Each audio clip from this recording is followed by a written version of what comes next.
Hello, everybody. How you all doing? I hope the sound is good. I hope everything's fine and that you are ready to go. All right, let me start with the end. Why is everybody suddenly talking about Africa? And specifically, I want to focus on Sudan for a moment. So, in Sudan, you have two main forces that are fighting right now.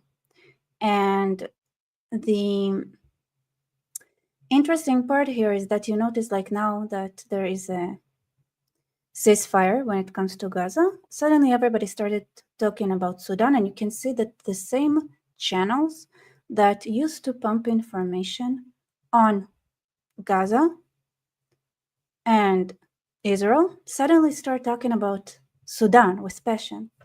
So here's the bottom line, all right? There are a couple of forces that are now acting in Sudan, but there is one force that is representative of the Muslim Brotherhood, or the Muslim Brotherhood infiltrated it. And then there is the other force, which is the more Arab supremacist force, but not necessarily Islamic. That's at least how they're portrayed. Are both sides, is one better than the other? Probably the one that is not the Muslim Brotherhood might be a bit better. I don't know how much the Arab supremacy is propaganda or true. It's kind of hard to tell when it comes to places like Sudan. It's going to take time to understand exactly what's happening there.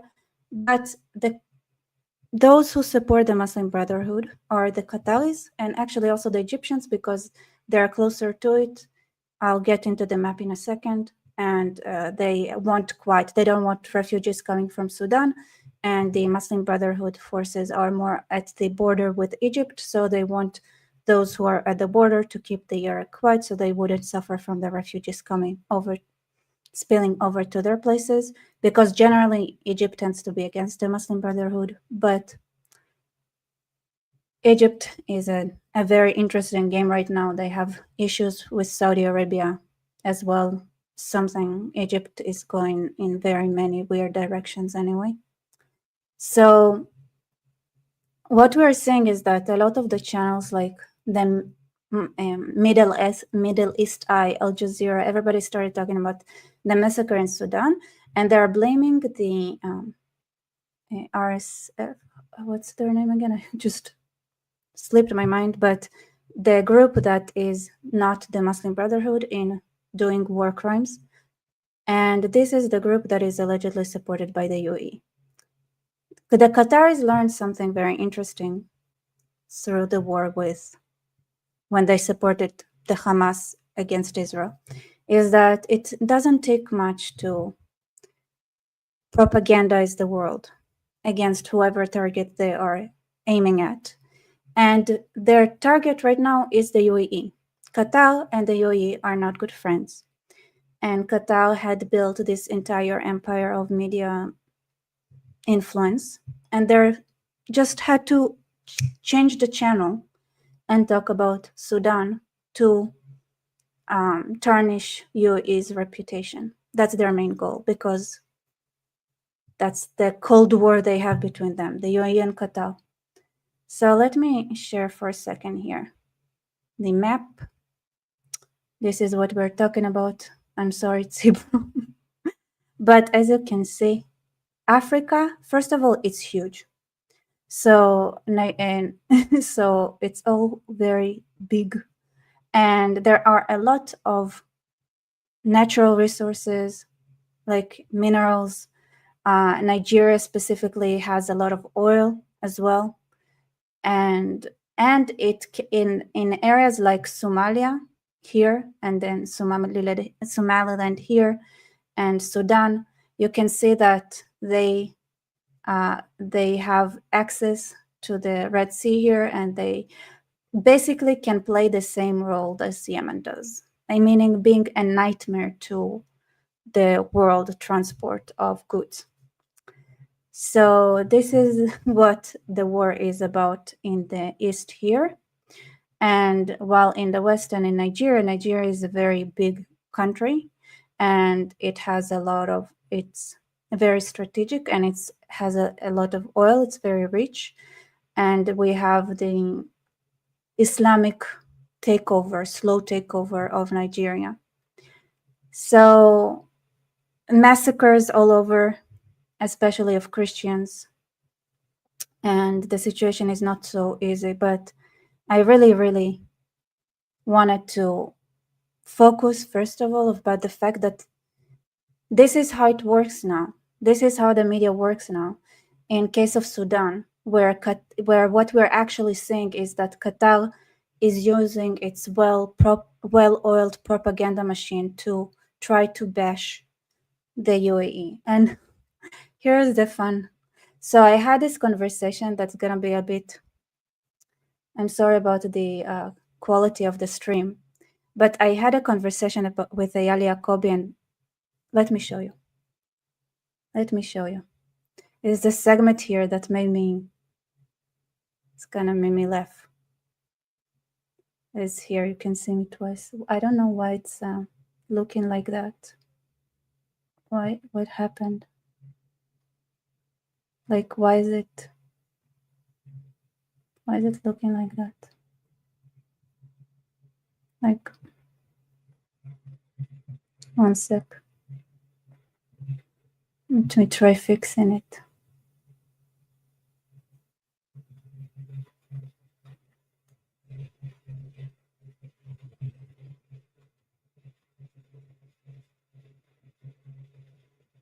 I don't know why it does that. Kind of annoying, but whatever. Possible question. All right, how long would it take to induct? Yeah, it's gonna be just sound, and maybe from time to time you're gonna see like a change of picture here. This is how bad my stream was. Indoctrinate and a generation about the conflict in Sudan. So here's the question I asked Eyal: how long it would take to indoctrinate a generation about the conflict in Sudan, right? How long would it take to create another situation that is similar to Palestine? By the way, if you look at the Tal from the traveling class, Tal Owen, he loves using the Sudanese flag instead of as the Palestinian flag, because it's like they look so similar. So he likes pretending that he confused the flags, and he likes using the Sudanese flag. But yeah. Thank you, Brenda. Are you referring in the United States? I would say it would take one generation because it's a subject that people are very unfamiliar about. So it's very easy to just make them believe one thing because you can anchor them psychologically to one side of the conflict. Mm-hmm. So in one generation, you can have the same phenomena again in the streets, just around Sudan this time. I mean, I don't understand the premise of the question, if I'm being honest. I'm curious what you're thinking. I don't know. Honestly, I didn't like. I just remember we talked about Sudan. I skipped to that part, and I'm gonna just as amused as you are. Oh, I don't know the premise of the question. I don't know what I'm thinking about right now. Like, can I convince 300 people to go into the street and march from Sudan in one generation? Probably. If that's the question, then yes, probably. Yeah. Okay. Depends that's the question. Perfect. It depends how much money you have. But that's not an apples to apples question with the Palestinian conflict, because the U.S. is funding Israel, and there's much more propaganda that's being poured in to there's so many different factors at play than just can 300 people go to the street to protest in support of Sudan. Why? Why is it different? Why is protesting for Sudan different? No, why is it like conceptually different? Because the U.S. has much more interest in Israel than it does Sudan. Well, it would only take one professor who knows Sudan really well to convince you otherwise.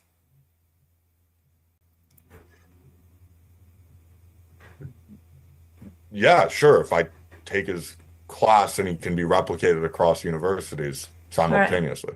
Right. Okay. So it's funny. No, okay, fine. Now, okay, how can we help you with your fight against the... So that's the conversation here. And Thank you, Uncle Kopo Kopin. Thank you. Like, comment, subscribe to this channel, and go support me. Thank you. Buy me coffee and things like that. So that was one of the things that I wanted to say. So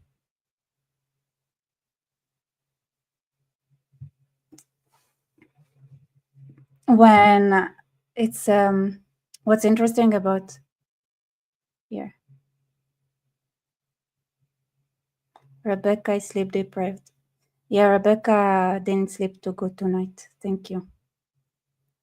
But yeah, but be nice. Pretend you don't see it. Come on.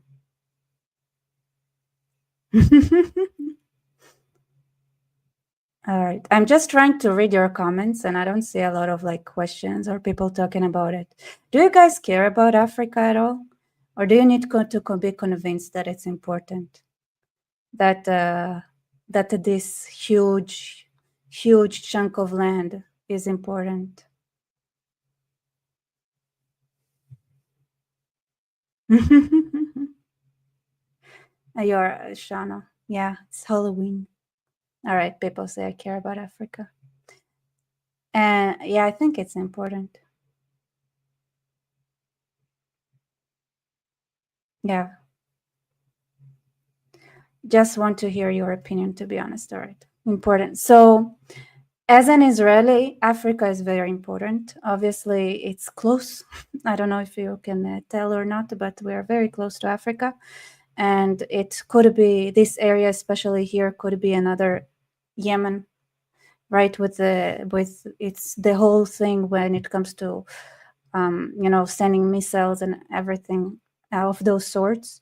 Another thing that is, so there is a lot of sensitivity here, especially with Saudi Arabia as well. It's a threat on Saudi Arabia potentially.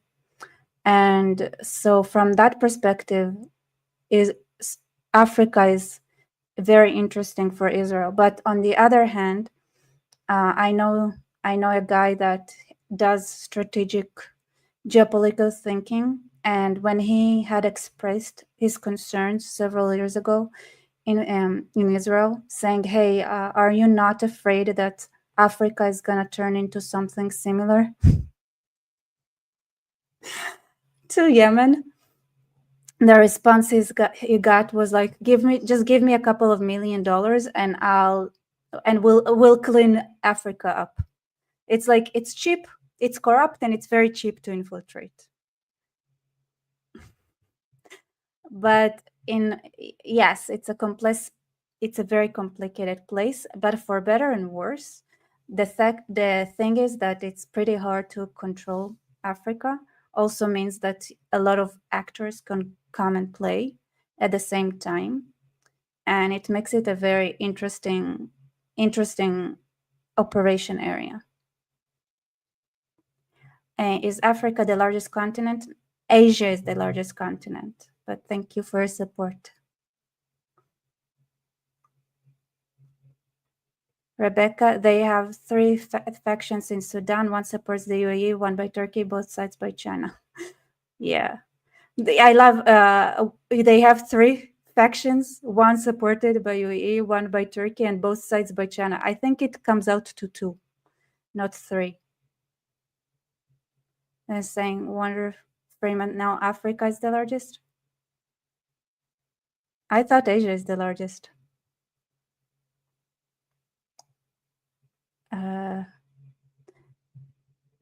Though maybe, yeah, I think. Is it the largest if you considered Eurasia, or I don't know. But Africa has a lot of very important, in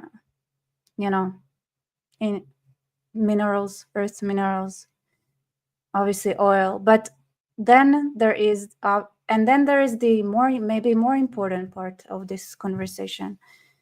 It's not just about what you can extract out of the African ground that is important, and it's not just how you can use the territory to send missiles and stop world trade from Africa that is important. I think another question that is very important is, what is the moral thing to do? And what is the, like, when you see something happening, especially where it's clear. So Nigeria is a case where it's very clear that you have a Christian population that is being abused and massacred by a Muslim by the Muslims there, and you have a very corrupt government that just doesn't do anything about it, right? You can just bribe them and they look the other way, and they're gonna look the other way that while Christians are massacred. And I think, first of all, like, because this is the dynamic there, the fact that the first thing to do, and is so simple, and it's kind of hurts my soul that they only do it right now. First thing first, just pressure the government to do its effing job, right? So you can start with that. You can start with going to the Nigerian government and saying, hey, don't look the other way, and stop it. So that's first point of escalation. And this is something that could have had happened a long time ago and should have happened. And I guess this is now what we're seeing with Trump and his comments. So when it comes to clear cases where you have Muslims slaughtering Christians, it's very important to try to understand how to help them, and because you know what, it's also a lesson for the West, and it's so important for people in the West to report it for so many different reasons. One of them is, if you report the truth about the situation in Nigeria and you don't claim that those are herders trying to take, that don't have enough herding ground, and to take like farming villages because of climate change, that the way the media try to portray what's happening in Nigeria, for example, for so long. When you say that, what you're doing is that you're bringing the danger to your own homes.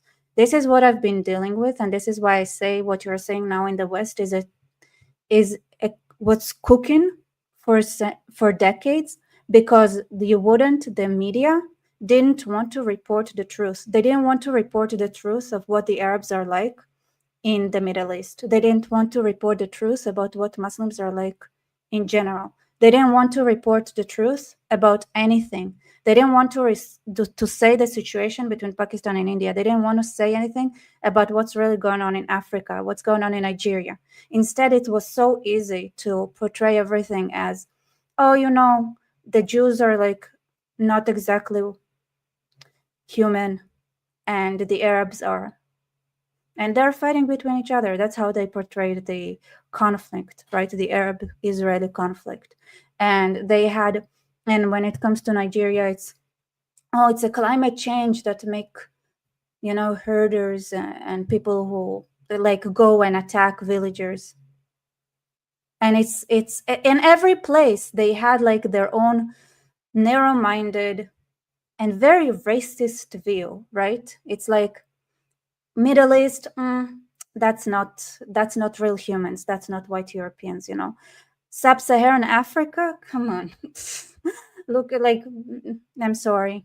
Sub-Saharan Africa, it's like a black hole that nobody wants to talk about. Nobody understands what's going on. It's like, it's a place you go in, nothing comes out, a complete blackout of information, just a black hole.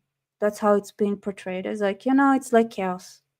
It's like whatever, Sub-Saharan Africa. And then, in India, Pakistan, that's just brown people and their antics, just between the brown people. And when they talked about Chechnya, right? It was like, oh, the Russians are so brutal and the Chechens are also brutal. It's like same thing, right? Every place, what they did is to isolate that area and find a local excuse. And it was very easy because Russians, right, even though they're European and white, they're only white from the outside, as the joke I really like talking about. Speaking of which, it a very fitting joke that my dad loved saying. It's because it involves both Russia and Africa. So I'll just say it real quick. So there was a Russian explorer who went to Africa to explore. And one night, like he was sitting there, like, having a drink, having a dinner with the locals. And then the locals at some point, like, just asked him, "Hey, why are the Russians so weird?" And he said, "What do you mean the Russians are weird?"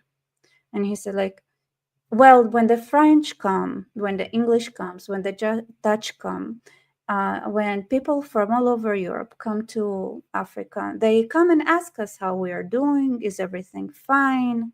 Yeah, or can we, like, do we need anything? And the Russians, when they come, they just sit down with us. They sit down with us and, like, ask nothing. So the Russians said, well, we Russians, we're only white on the outside. So yeah, so the Russians, they're the Europeans, but they're only white on the outside. The Slavs are slaves, as we all know. So when it came to Russia versus Chechnya, then it was like, oh, the Russians are brutal, the Chechens are brutal. Same thing. Now, by the way, do you know how many Uzbeks and Chechens are in Syria and committing the worst atrocities? They have, like, real psychos there. And they're all Muslim, all coming to do jihad in Syria. Why? Just like as they did jihad in Russia. No, it was okay because the Russians are. I mean, there's a lot to say about the Russians. So, and it's like a Pakistan, India. Brown people. Israel, like Israel versus the Arabs. Like, Jews. They're not. Come on, everybody knows. Like Jews is like somewhere. Are they even human, actually, like if we really think about it? And yeah, somebody is here, hilarious, you're dehumanized Arabs, but the Arabs committing these atrocities are ones that you have Abrahamic accords with. So you're saying that the Morocco is committing those atrocities? That's what you're saying? Or is it the UAE? Because I don't think those countries commit those atrocities, honestly. We don't have Abrahamic accords with Syria, who does that, or with Lebanon, who does that.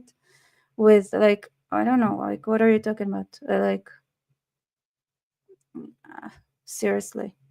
And also there, in Syria, you can also separate, like, the Arabs, right? It's like a whole one blob, and people like talking about, like, yeah, the Arabs, it's also one blob. It's nobody talks about, like, the Assyrians or the Christians. It's like, okay, Arabs, whatever, Arabs. And same everywhere, like in Africa, obviously, like, it's like a lot of black people, like, fighting each other. So this is what you get for being racist, pieces of shit. You get all the Muslims in your own countries because you always thought that it's just, oh, the Russians, not really human. Oh, the Jews, wow, not really human at all. Like, it's not even the same category as humans. Oh, the Sub-Saharan Africa. It's like there are a lot of like mindset like that. And now you're eating what you cooked for not saying the truth. If you had managed to report things as they were, people would have connected the dots between Nigeria, between Israel, between India, between even China, Russia, all those places. They would have connected the dots, and maybe they would have realized that there is a problem called Islam a long, long time ago, and they would have not allowed them to do what they did in all of those countries that they took over, 56 or so Islamic countries. They would have studied, where they would understood that maybe it's not that the Mauritians were stupid. Maybe it's not that the Indonesians were especially retarded. Maybe it's not that Uzbekistan, Turkmenistan, that Iran, the cradle, maybe the areas that were the cradle of civilization were just as smart as the barbarians that lived in the Germanic barbarians that lived in Europe. Maybe they weren't maybe there isn't anything like inherently genetically wrong with them. Maybe they would have realized that the same subversion, the same methods that were used to take over all those countries, and now Nigeria, could be used against them. And now, sweethearts, I don't know if you noticed, but I heard some rumors that here's in a very interesting city called New York City. Here you are. They're gonna have the same situation. Defund the police. Idiots. Idiots. Lots of idiots. All right. Spooky Shona. It is about lobby. Sadly, Nigerian Americans are usually Christian, and they're one of the most educated, successful immigrant groups. Yes, and Nigerians are very educated and smart people in general, even in, not just American Nigerians. I don't think the Muslims are, though, but the Christian ones. So wouldn't it have been better for everybody on Earth to just try to figure out what's going on and reporting it truthfully, to understand that now you're about to select a communist Islamist to run the most important economic city in the world?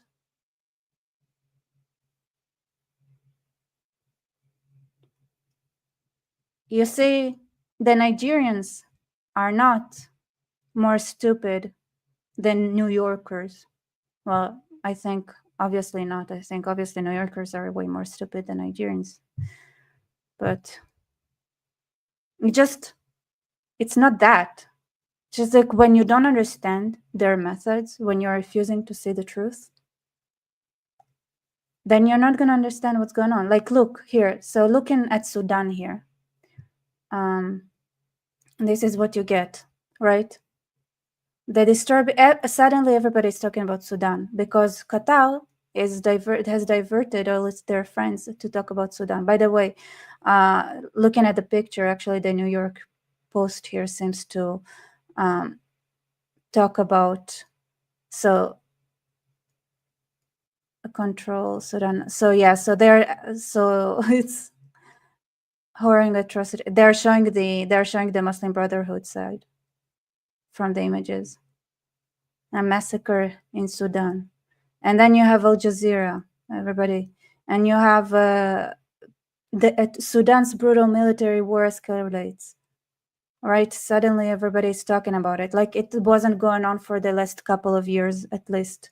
It started the same time as our conflict started. I have a video I made on Sudan, I don't know, a couple of years ago, talking about exactly the same things, literally exactly the same mapping. And now everybody talks about it. Why? Because suddenly Qatar thought it would be interesting to, and once Qatar decided that they need to, do the same thing that they did to Israel to UAE, they flooded the media with lots of, here you can see with lots of people talking about Sudan, or think Sudan's conflict a couple of years ago. Yeah, find RSF mass killing in Sudan's El Fasher. It's like suddenly New York City protests for Sudan's El Fasher. Suddenly there are protests in New York.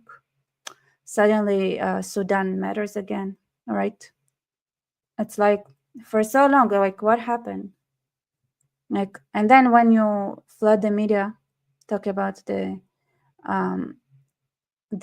here Sudan civil war, Al Jazeera.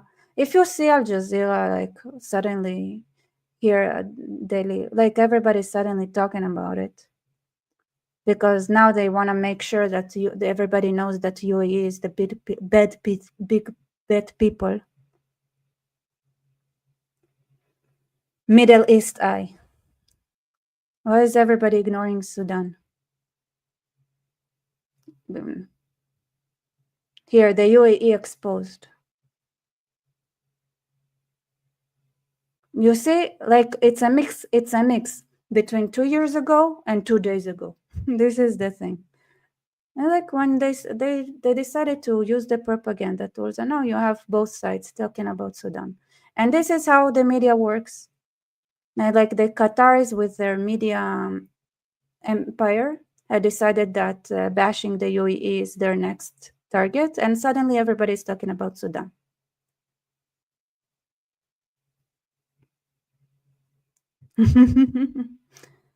So that's the thing. Shauna, my point though is Nigerians can get the ear of the White House more easily than the Sudanese.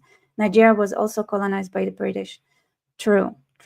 But also in Sudan, basically it did split into South Sudan as well. So so they had a lot of like issues with the Christians, and South Sudan was supposed to be part of the solution of the Christians.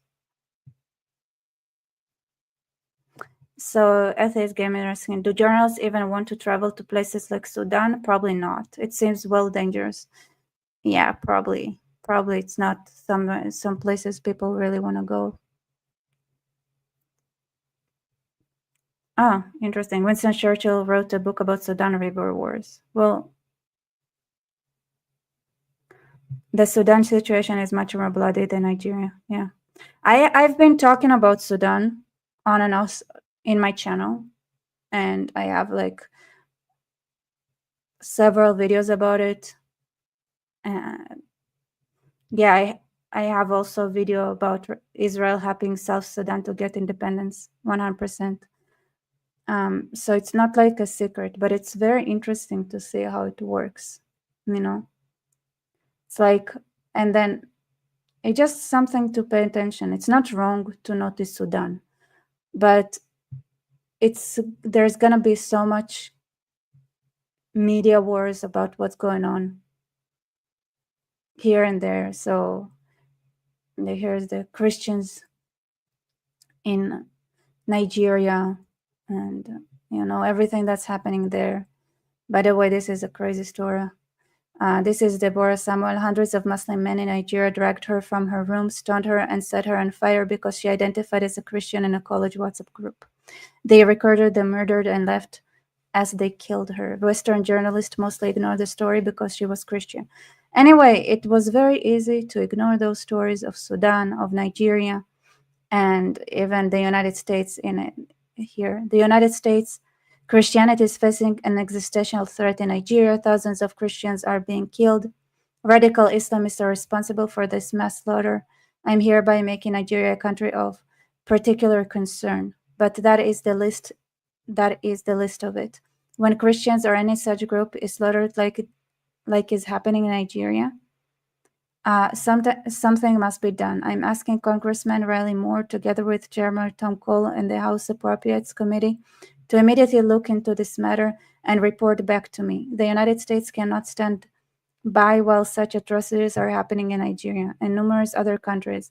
We stand ready, willing, and be able to save our great Christian population around the world. Can I be very, very cynical for a moment and say that the rise of talk about Christians in Nigeria, could it also be a response for the MAGA base becoming more quote-unquote Christian with Christ and King, and them literally with J.D. Vance saying that he wants his wife to convert to Christianity, and in a way that I really do think shows that he doesn't respect her faith. And and let's not talk about the language that is used against Jews when it comes like, oh, Christ is king, is like, oh, those Jews don't believe in Jesus, so they're less than. That is becoming very popular in America. And then the obvious response was like, well, if you care about the Christians so much, why don't you like ever notice like what's going on in Nigeria? And suddenly, oh, you talk about Nigeria? So is it because you care, or is it because Qatar wants to bash the UAE that everybody's talking about Sudan? And is it because that the fake Christian solidarity that is now so rampant in MAGA became a trend, became such a vivid trend that people were like, oh, if you're so Christian, how about you talk about Nigeria finally? How long has it been going on? Years, right? So it's like, I don't know. How about be moral, like Winston or a lot of other people who talked about it continuously, but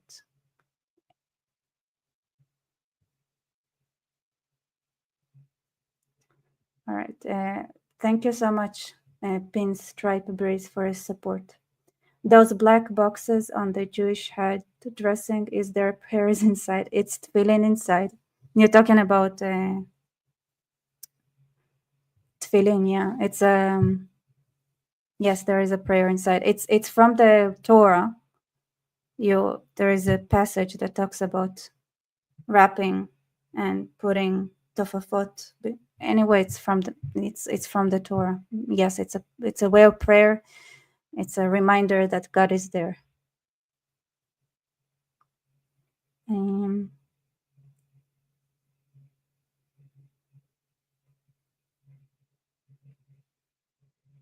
So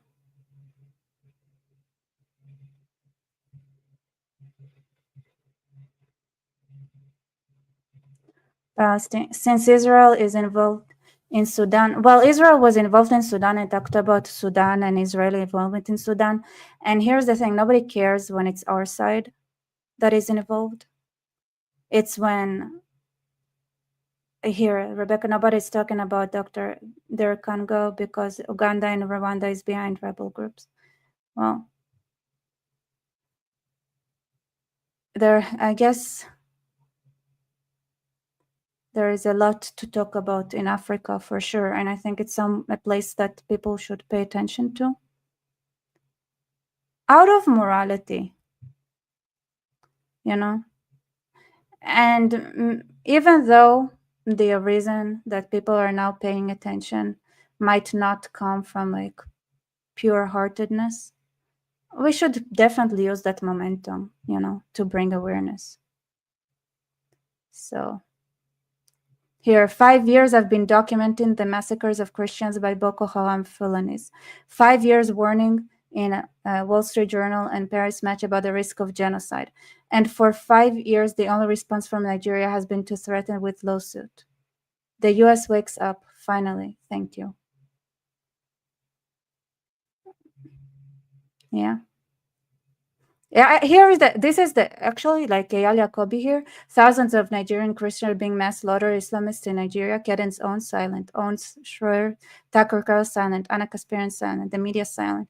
I literally think that it's literally that. I think because the MAGA movement started using Christianity as a way to try to combat Israel in a most anti-Semitic, vile way, and also Hindus, including J.D. Vance's wife, that they were forced to recognize that if they care about Christians, how about they care about Christians? Like, how about I kind of wish that they would go as far as to understand that they cannot work with somebody like Giuliani as well. So far more here. Let's hear what they say. Love the world and you want to see a better world. Your interest is not just free Palestine. I mean, there are more people dying in Nigeria than are dying in Palestine. I can tell you that last year alone, over 500,000 Christians were killed in Nigeria just in 1 year. And nobody's protesting. The activists are not saying anything. I mean, I'm sorry, the way JD once stood there and was like, oh, we have interest to work with Israel to make sure the Holy Sepulchre Church and like the holy churches that are in Jerusalem and Nazareth are kept and protected by the Israeli government. And he made it sound like if it weren't for American pressure that the Israelis would disrespect Christian sites. This man is vile. That guy is so vile. It made me sick hearing him. And now suddenly, like, I'm sorry, you know what? it just, at least finally the Christians in Nigeria are getting some attention. Anything. For me, that's hypocrisy. In the north of Nigeria, Christians are being killed daily because the Islamic militants don't want Christians to exist in the north of Nigeria. They want to see a world where there are no Christians at all. And they want to conquer not just Nigeria, they want to conquer Africa, they want to conquer Europe, and Yeah. Interesting. Spooky Shana, I 100% agree with that take. Unfortunately, Rebecca also hates Vance. Yeah, Vance is a snake. I agree. I mean, you know what? JD Vance showed his colors. Now it's up to the Americans to decide what to do with it. He showed who he is, all right? That's the thing. He showed who he is. So I think that he's at least honest. What a disgusting way he talked. It's so awful.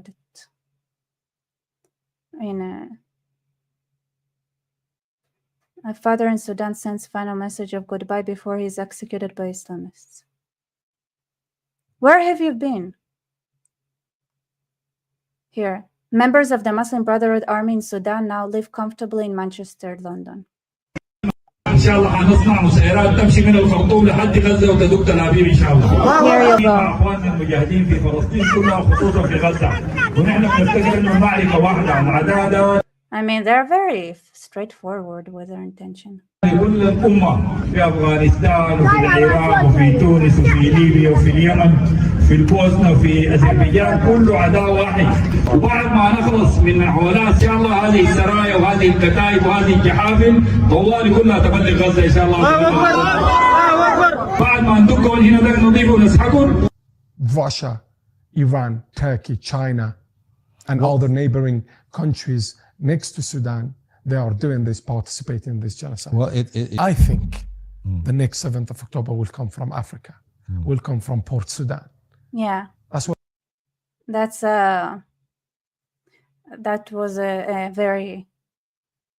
is a very common assessment, by the way. It's not that Bin Laden started. This is what some officials say, like several millions, and you can infiltrate Africa pretty easily. But I don't think it's interesting place. I don't think anyone can control Africa too easily, for better or worse. Where? It was in Sudan. He was planning his strategy of 9/11 in Sudan. No one did anything. He went to Afghanistan and he implemented it.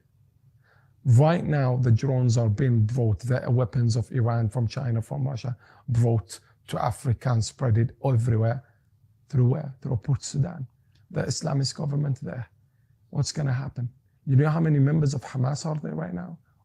Over 6,000 of them. Well, where are they? In Port Sudan. What are they doing? They're definitely not making cherry cakes, are they? What are they training? Do you know what happened to those members of Hamas? Do you know what passports they got now? Sudanese passport, African. So they counted as African. Guess where they're going to go next? Or Congo, to those ADF. They join them to attack whom? So yeah, the Islamists, that power of that cancer is growing in Africa, and the international community is not doing much. Guess when they're going to react? When atrocities happen. Maybe 80,000 Sudanese children and women massacred, genocide, killed by the Muslim Brotherhood-led army in Sudan, the Port Sudan Authority. The Muslim Brotherhood-led army in Turkey, in Sudan, Turkey supports them, sponsor them with drones. Iran support them and sponsor them. And guess what? Yeah. This is not me speaking. This is actually this government, the Port Sudan Authority, posted those pictures and post those agreements recently. And the Port Sudan is for sale right now. Russia is exporting and importing everything into Africa right now. And China is helping those. So China, Russia, Iran, and Turkey. None of them, they will say sorry As the French, they did not say sorry to Rwanda. As the Belgium, they did not say sorry to Rwanda after all the genocide they committed. Yes, saying. Spooky Shona. Vance is an elite educated who wrote a book throwing his own people under the bus. He's totally foreign to the working class, blacks and Jews that got Trump back into the White House. Which is funny, because if he's a communist, and I mean, if he's allegedly, I think he's a communist, obviously, nothing official. Oh. Yeah, like I need to bring David again and ask him, what does he mean when he says like that Vance sees some labor policies as attractive? Like, what do you mean? What labor policies are attractive? That's what I want to know, honestly. All right, okay, Shauna, why do you think Vance is a communist? For me, I don't follow him that closely. It's just a hunch. I don't know. Maybe I'm shit talking for no reason, but honestly, like I'm not impressed.